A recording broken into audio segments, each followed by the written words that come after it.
Hey everybody, welcome back to the Dungeon Dive. Daniel here. I hope you're doing well, and if you're not, I hope you are soon.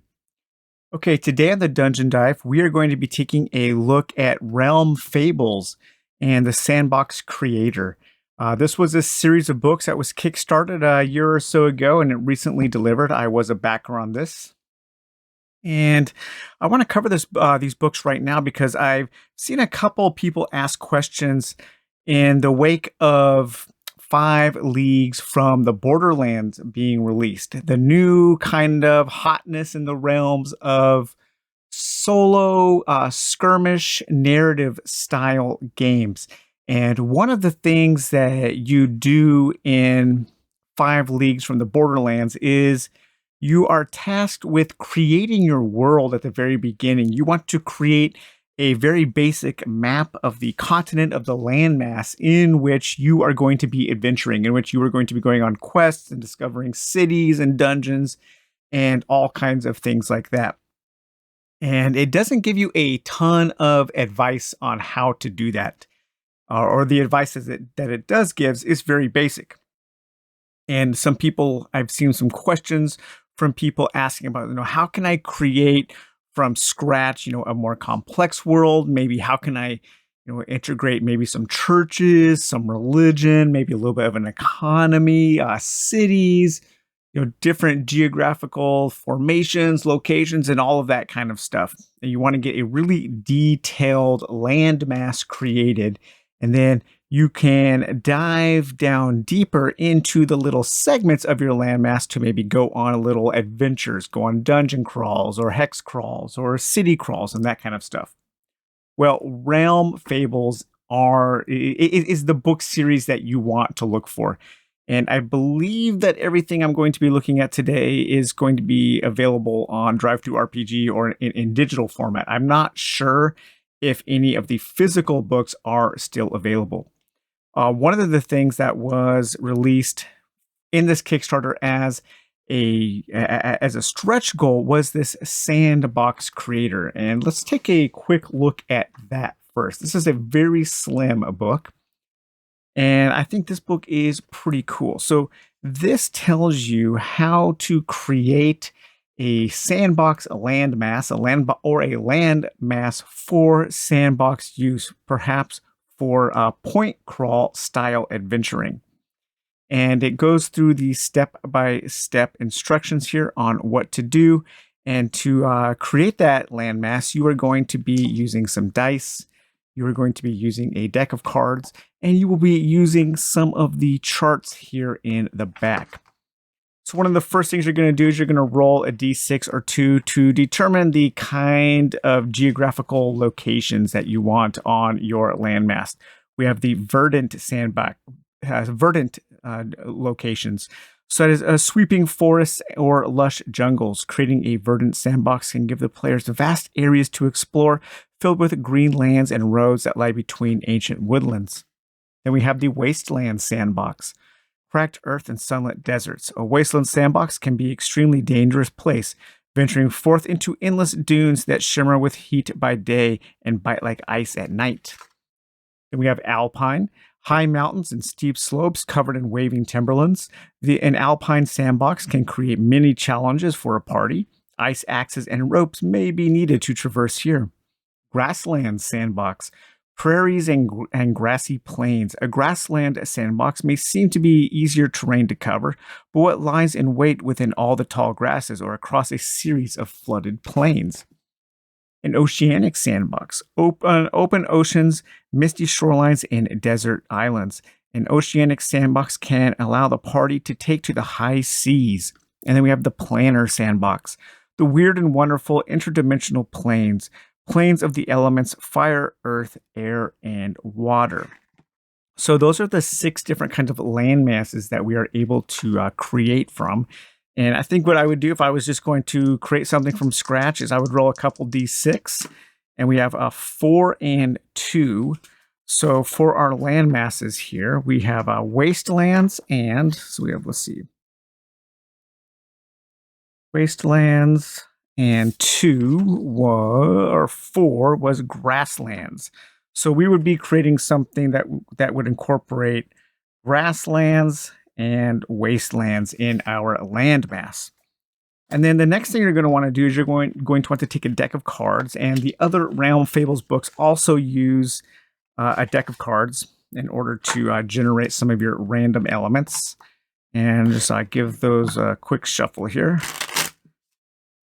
So these are the Pocket Bestiary cards from the Pocket Land series. I recently picked these up from Drive Through RPG with, of course, with art by Alexi Apparin. Just fantastic art. Really nice set of cards here. And these do... No, probably not. These do coincide to one of the 4 Against Darkness books. Ruins, City in Ruins, I think it's called. And they have the stats for the different monsters in that book. So you could use this deck of cards to generate monsters and a map area for like a 4 Against Darkness adventure. But anyways, back to the sandbox creator. What you're going to do is it says to think of like an 8-card draw as your normal kind of landmass here. So you would put these out like this in 2 groups of 4, 2 rows of 4 here. And then you would read those cards to determine what your landmass was. And I'm going to take some D20s here. And I'm going to say that the yellow D20 are going to be my grasslands, and the others will be my wastelands, okay? So just kind of like give those a little roll here, and you kind of want 1 D20 on each card. Works better maybe if you have like a little border so you can roll them on. You don't have to do a dice drop, but a dice drop can kind of give you a way to like draw your border. So what did I say? The yellow is going to be the grasslands. So we have a grasslands coming through like this, and then that is going to be kind of bookended here by a wasteland area and a little pocket of wasteland up there. So then you look in your book here and let's find our wastelands, and you read the card. So we have a 7 of hearts up here in our upper kind of like the northwest territory here, are 7 of hearts in the wasteland. This is a volcanic fissure across a black waste. And so what you can kind of do is kind of like trace out your dice to draw your landmass. So we're just going to kind of say it looks like this a little bit. Maybe it's coming in here like that. Okay, so you could draw this much bigger. So maybe we have our landmass like this, and then up here in this region here, we have a volcanic, and what was that? Volcanic, 7 of hearts here. Volcanic fissures and a black waste. So we have like volcanic, black waste, and we could we could detail that more in a bit. But then down here in the southwest here, we do have our let's see, was that 4 of clubs in the southwest? So 4 of clubs, sharp frozen dunes of shard sand. We have dunes of shard sand here. Dunes of shard sand. Okay, then here we have a 9 of diamonds, and that is going to be in the grasslands. Actually, let's finish up this king of diamonds here for our wastelands area. We have fragmented roads of an old desert. Okay, so we have a fragmented desert here with old roads, old desert roads. Is that desert or deserted? An old fragmented roads of an old desert. All right, and then our grasslands would kind of sweep through like this. So we would have our 9 of diamonds on our grasslands here. And 9 of diamonds would be quiet, fallow fields beside a red river. So maybe our river is going to come like this. It's going to flow out of this volcanic region, and it's going to flow here, maybe kind of flow out here. And then this would be another kind of wastelands area. And then we would have our grasslands area, and we would continue to develop it like that. And then the D20s here, those will be individual little kind of landmarks within that area. And you turn to the back of the book here, and you find out what your D20 locations are. So this is a Heart 18, and a Heart 18 is a farm. So there's some kind of volcanic farm up here. Maybe they're farming a lava rock, and they have a mine. So you can say a mine, a farm is kind of similar to a mine, and I would say like a farm kind of maps to that in a volcanic region. So or maybe they're like lava farmers. Ooh, that's kind of cool. That's kind of weird, like lava farmers up there in that area. And then down here we have our clubs 2. So clubs 2 is a gateway. Okay, so what kind of gateway is down here in the dunes of shard, the dunes of shard sand? Come up with some kind of gateway. And then let's look at our grasslands. Here is a 9 of diamonds. So a 9 of diamonds here, there's a mill there. So maybe the lava workers, they're farming lava and they're sending these lava stones.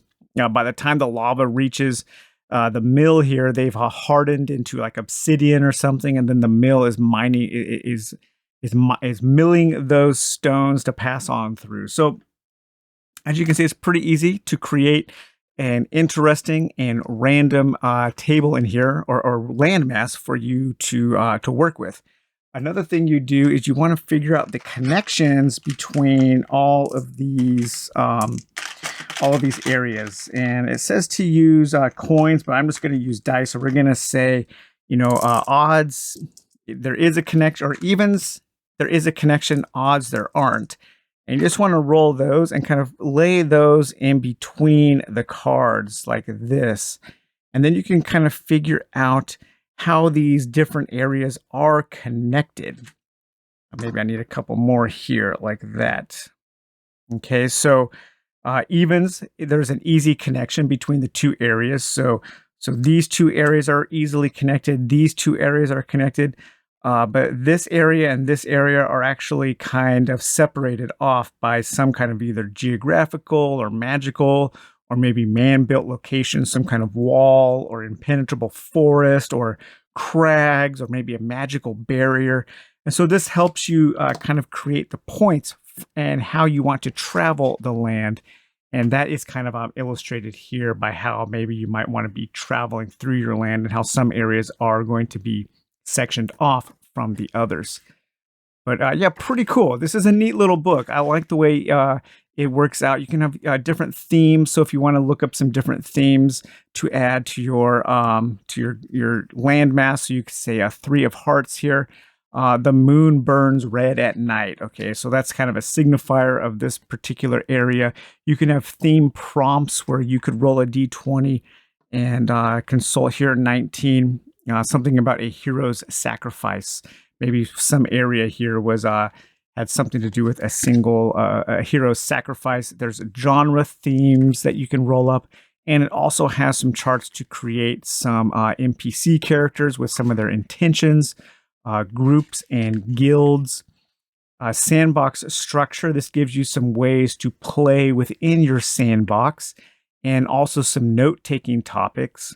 Maybe some current conflicts, some of the things that are going on within your world from area to area, and some various quest markers that you might want to put out into the world.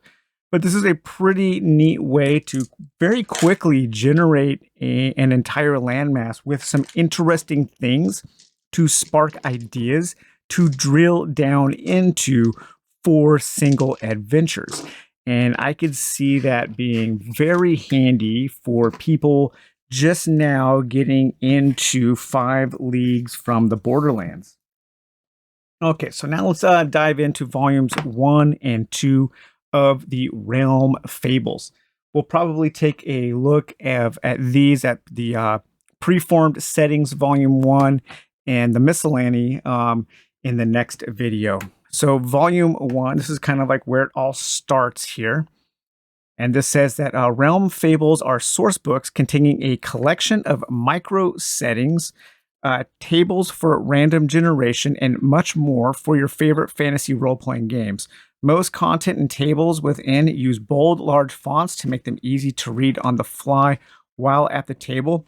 But the tools and text in Realm Fables work best when part of a meticulously planned adventure or campaign setting. So yeah, these books are not for generating things just on the fly. These aren't quest generators, or these aren't just random tables to generate adventure ideas.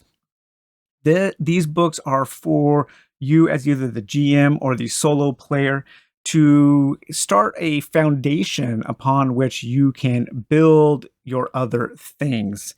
And so in that sense, they're a little bit different than a lot of the normal tools we use as role players or as as people, creating stories and creating locations and settings for the games we're playing in.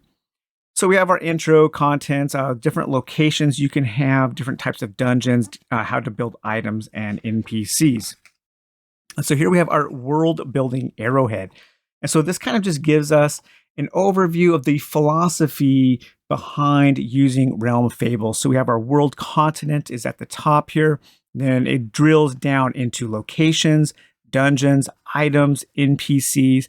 And at the core here, or at the point, is the emotional story. So all of these things should be built to make an impact on this emotional story, and that is the whole point of the arrow. And these chapters here, they kind of walk you through ways to think about that. So we're not just world building for the sake of world building. We are world building for the sake of creating interesting emotional stories and interesting things for us to play in as gamers. And here we have the world building charts. So we have our different biome charts, from hot to cold, wet to dry, tundras, boreal forests, forest, grasslands, deserts, rainforests, savanna, and wastelands. And then we have our world building chart here where we have maybe the gods. We can create our pantheon. We have the creation and the beginning. And then we have our geographical tree here, our population tree, and our history tree, and how all of those things interact with one another. So if you wanted to really drill in, you could start connecting these different dots with ideas. And it might be a little bit of overkill to do this for a solo game, but it might actually be really fun to just sit down for a day and create your world. And once your world is created, maybe have a little Bible with your world in it. Maybe it's 20 pages or so of writing, a little map drawing. And then for the next few months, all of your solo role playing adventures could be set in that world. And you would just have some things to look back on, to draw upon, to things to bounce ideas off of that were already created. So that's where I think that this book and this series of books really shines. So here we have our world building D6 quick build. We have our locations, a settlement, a divide, a flatland, a dungeon, or a canopy. And then you could kind of just roll your dice like that and place those as a map in order to get a really quick kind of a bird's eye view of a particular location or particular set of locations. And here we have ways to set up your continent shape or your country creator. We have a D20 continent creator, or maybe a map creator, or an island creator, I should say. These could be any size. These could be like massive Australia-sized continents, or they could be very small little Polynesian island-size islands. And we have a quick continent table for different things: a vast wilderness, wilderness roadways, single sprawling city with canals. So all kinds of different ways to create your countries or your continents. And then here we have our different biome tables for surrounding wildernesses. So we have our biome, our features, the weather, whether it's cold, wet, hot, or magical style weather, and different categories within those. Different ways that our continent is going to be laid out with like rocky inclines or deep hollows, shifting terrain. The most prominent locations in an area: a mountain split by the fist of God, a mystical dried lake bed which enhances magic, things like that there.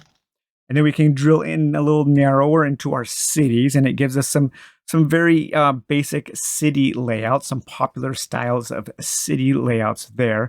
And then here we have our city and district builder, which is a D100 chart for populating our different districts and areas of our city. We have a whole list of city names for a chart for city names and town names: village, commune, and town. We have our main material. So what is it made out of? Is it made out of vines and leaves, ice, sand, red brick? What are the rooftops made out of? Are they domed? Are they canvas? Are they beamed? So this really gets into like the crunchy details. And you could just write this down very easily and then reference it later if you needed to spark some idea. Each one of these doesn't need to be a whole page of written material. It could just be a little punctuation point in your diary, in your journal, that might spark something later down the road. We have a ruler. What kind of ruler we have? What do they wear? Maybe a natural enemy, and what kind of trade do they have? Again, most prominent location in your city. It could be a courthouse, a university, some kind of bank, a music school, a portal. And then we have different markets and shopping districts, D6 stores, Smith, Witch, Hunter, and Trader, and then different store names if you ever needed something like that. We have holy sites and unholy sites. So somebody did ask me like how they could go about building like a religious background into the land that they were creating for their games of 5 Leagues from the Borderlands. And this would be perfect here because you have holy sites and unholy sites. So right there, you could have easily kind of create two systems to have a conflict with. And then here we have church names, the Abbey of the Shattered Beggar or something like that. And we have some pre-built churches here, some ideas on how you might want to set up your temples, your churches, the Church of the Stone Divide, the Church of the Thespians, the Cathedral of the Sisters Spear. And then, of course, we have our tavern names, our tavern regulars, our tavern rumors. So a rumor chart is always good for coming up with adventures. Ways that you can have your tavern appear: a red brick establishment with a tiled roof, an igloo of packed magical ice, a trap door that leads to a large burrow. What kind of interior you have here: mysterious gambling tables, sculptures, magical, strange illusions, glowing orbs, what kind of food they serve, what kind of beverages they serve. So as you can see, that arrow is like narrowing down. We went from very broad into what kind of drink that you can get in the thing that you're creating, how your tavern is laid out, maybe some secrets that your tavern might be holding. Like here, it is built on an ancient burial site. Okay, there we go. That's like my dream come true adventure, right?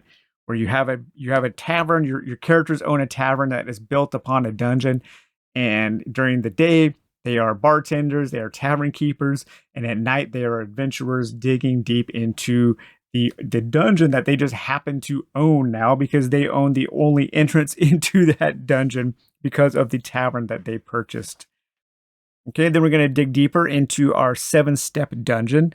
So roll your d20s to create your dungeon, copy those out onto a map, join the rooms together, repeat the process, seal your open ends, come up with your dungeon style and your dungeon theme. So the style is things like volcanic fissures in the belly of a beast, abandoned mines. Your theme is overgrown with flesh-eating plants, or perhaps watched over by a forgotten god of despair. Your dungeon loot locations, what kind of things are in here? Is it a metallic chest or sarcophagi, or maybe glass bottles? What kind of corpses are scattered about your dungeon? What kind of doors are there? What kind of decay is there? Mold. There's a crystal doors with mold on them.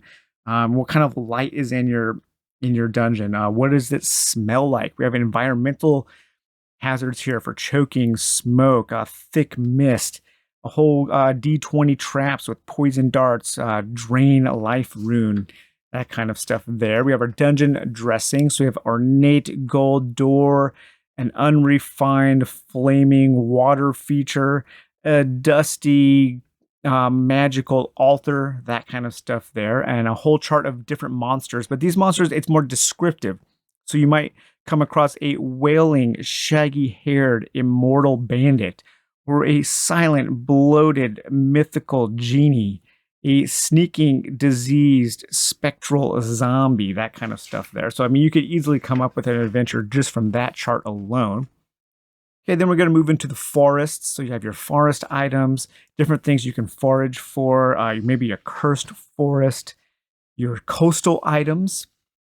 And I'm sure some of you are thinking, if you've been watching the channel lately, you're thinking like, oh my God, okay, this coupled with the untold encounters of the random kind. what a pairing these two things would make. You could create your world with this, you could flesh it out with this, and create all kinds of random adventures using this book once you have created your world there. And then, of course, you could even continue with down the Loke battle mat rabbit hole and just pull out your Loke battle mats and start drilling down into more and more specific details of particular areas that you want to adventure in.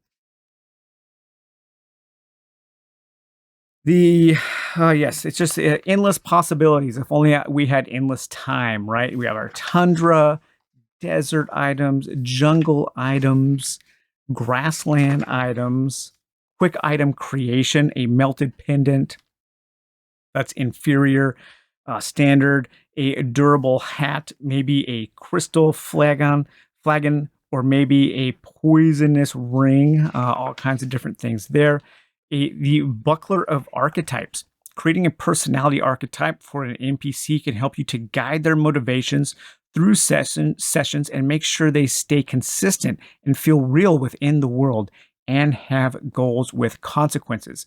So we have 4 different spokes here, kind of, or not spokes, but what is this? A rim, I guess, a center, spiritual, legacy, connection, and structure. And then we have these different spokes for innocent, sage, explorer, outlaw, magician, hero, lover, jester, everyman, caregiver, ruler, artist, and then different aspects of those that you could use in order to create your NPCs. And then it has an NPC relationship chart where you can connect the dots for your different NPCs.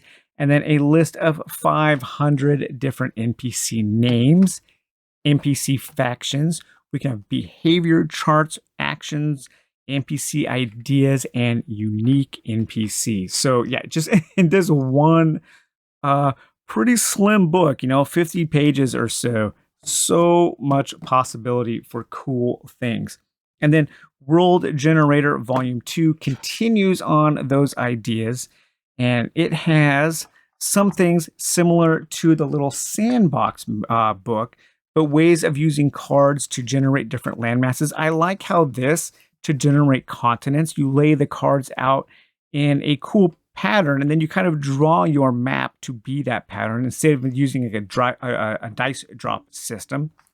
And then we have some world map prompts. I'm not sure if these are exactly the same as they are in here or not. I'm not sure if there's any repeating information, but it doesn't look, it looks like these might be unique. But yeah, different ways to generate land masses with cards. And then it gives you some ways to maybe generate borders between different kingdoms, ways to use cards to generate hex for your hex crawls, for your big hex land masses. And this is pretty cool. Ways to use cards to create an NPC, like a paper doll with cards. And then you can figure out what is going on with your NPC here. Because, okay, so this is the head. So a 3 of spades is a head. So he has a chainmail hood. A 9 of clubs is the torso. So he would have a wooden shield on his back or her back. A 4 of diamonds for the arms and hands. 4 of diamonds holds an ornate shield. So he has so double shield. So he's like a Dark Souls joke character, double wielding shields there. An ace of clubs there. Holding a snake. Okay, so you got a snake in one hand, a shield in the other hand, a shield on his back. And then finally on the legs here is a 9 of diamonds and has exotic sandals. Okay, so that was a very random descriptor of a character using a deck of cards in this kind of like paper doll system there. Unique weapon crafter, so you can roll up a weapon and then you can have the different slots that the weapon might have in order to have gems slotted into it.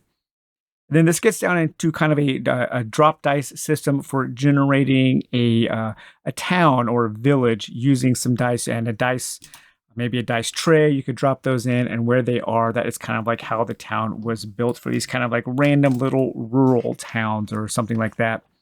Then it also has like a flip a coin questions. Heads is yes, tails is no. Does the town have a notice board? Are the people welcoming? Does the town hold a dark secret? Is the town controlled by a guild? And so on. So neat little things that can always point to prompt you to come up with a cool adventure.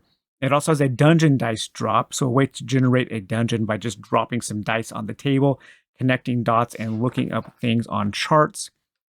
World formation. How was your world formed? What was the cause?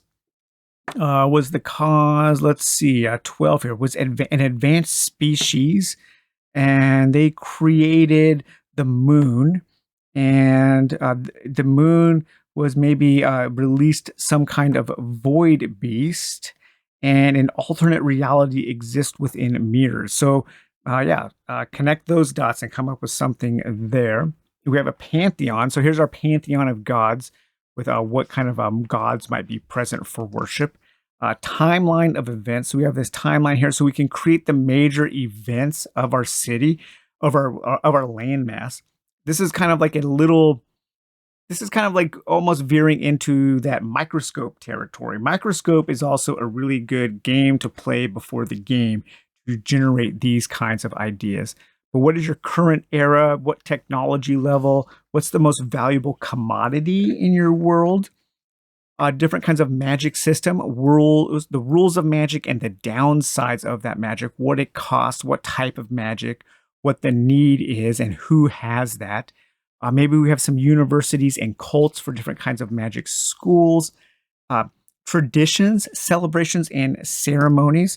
So we might come across the parade of the Knights Snow. Okay, what is that? Maybe by different kinds of parades and festivals and fairs, popular stories and legends, famous ballads, so famous songs. I love this. The Canticle of the Honored Dead, accompanied by a harmonica. Okay, there. So we got like a traveling bard playing the Canticle of the Honored Dead on a old style harmonica. Different kinds of mythical venues that you might be performing at. Star signs for your different constellations. And then we have languages. So different kinds of languages and the kind of maybe a slang chart here, accents and quirks of the language. Current modern languages, one of, so maybe this is spoken by the guttural chants of the Commonwealth wizards. So the wizards of the Commonwealth, they speak in guttural chanting. Dead or extinct languages. So maybe you want to come up with some kind of language that was the beginning of your origins of your ancient species that created the world.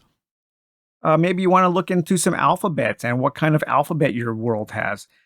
This would be a numerical alphabet, okay? And maybe you have to use something to decipher the codes. Find the person who invented the code to decipher that alphabet. We have spires and keeps, monoliths and sculptures, historic and recent sites, site descriptions.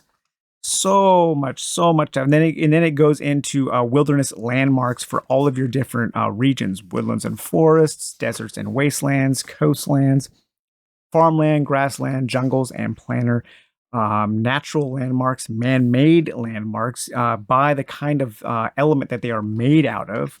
Gemstones, art and documents, barracks and castles, wildernesses and caves, hunters and knights, peasants and nobles, wizards and druids. These are all for loot that you can find. So if you killed a hunter and you wanted to loot its body, you would find 1d6 wound bandages. All very, very cool stuff. And then we have this whole list of unique realms world building questions. And for these, we want to use a deck of cards to answer our oracle. So what is the main form of transport here? And that is a Queen of Spades. Winged flying machines. Okay, what is the local food delicacy? A King of Hearts. Sweet dumplings. What are the current clothing fashions? What are the fashion trends here? A 10 of diamonds. Decorative masks. What is the local prophecy about? What jobs do they specialize in? What types of troops are renowned here? Location creator, where is this located? How do you reach the site? What is the prominent place here? Who, what dwells within this site? A seven of spades, a famous artist. What connections do you have to the site? What can be uncovered at the site? All kinds of questions to ask, and using a deck of cards to come up with answers for just a whole bunch of random things. So yeah, these are pretty exhaustive, and you can kind of drill in as deep as you want to go, or you can be as broad as you need to be and come up with more deep connections as you are playing. But I do think these are really good for people just getting into 5 Leagues from the Borderlands, or people into solo role playing, just to maybe sit down for a couple days and do come up with your world. And then you have this whole kind of big, large, epic setting in which to have your detailed, story driven, emotional stories, emotional adventures for your characters and NPCs. So, all right, guys, well, I hope you enjoyed taking a look at the Sandbox Creator and volumes 1 and 2 of the Realm Fables World Generator books. We will talk to you later. Bye bye.